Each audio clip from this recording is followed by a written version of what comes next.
Newsroom লাইভের শুরুতে যে খবরের দিকে নজর রাখবো, তমলুক সেখানে ভরা বাজারে সোনার দোকানে ডাকাতির ঘটনা। দোকান খোলার পরেই আগ্নেয়াস্ত্র নিয়ে হানা দেয় 3 দুষ্কৃতী। এক কর্মীকে বেঁধে রেখে লুটপাট চালায়, আর এরপর শূন্যে গুলি ছুড়তে ছুড়তে চম্পট। এই ঘটনার পর থেকে আতঙ্কে অন্য ব্যবসায়ীরা।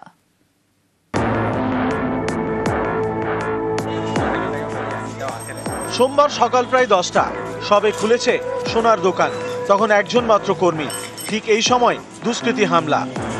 প্রথমে দোকানে ঢুকে দুজন, মুখ ঢাকা, হাতে আগ্নেয়াস্ত্র উঁচিয়ে দোকান কর্মীকে ভয় দেখায়, ধাক্কা দিয়ে সরিয়ে দেয়। ঠিক তখনই সোনার দোকানে ঢোকে আরেক দুষ্কৃতী।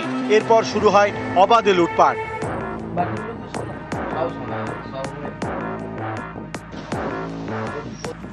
পূর্ব মেদিনীপুরের তমলুক, এখান দিয়ে গিয়েছে মেচেদা হলদিয়া জাতীয় সড়ক।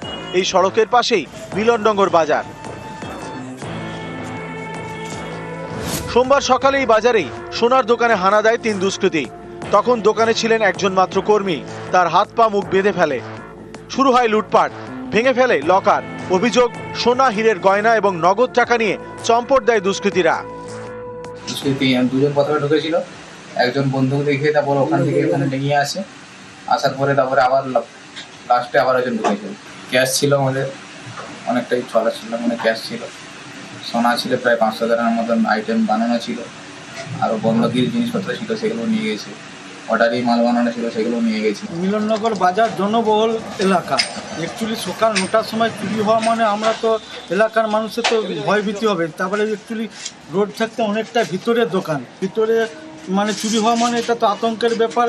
কিছু পরিকল্পনা কেউ তো আছে, সন্দেহ হতেই পারে এটা। সোনার দোকানে লুটপাটের পর জাতীয় সড়ক দিয়ে হেঁটে যায় 3 দুষ্কৃতী। তখন তারা শূন্যে গুলি চালায় বলে দাবি প্রত্যক্ষদর্শীদের। পুলিশের সন্দেহ, লুটের আগে রেকি করে দুষ্কৃতীরা, তারপর ছক কষে হানা। তাদের খোঁজ শুরু করেছে পুলিশ।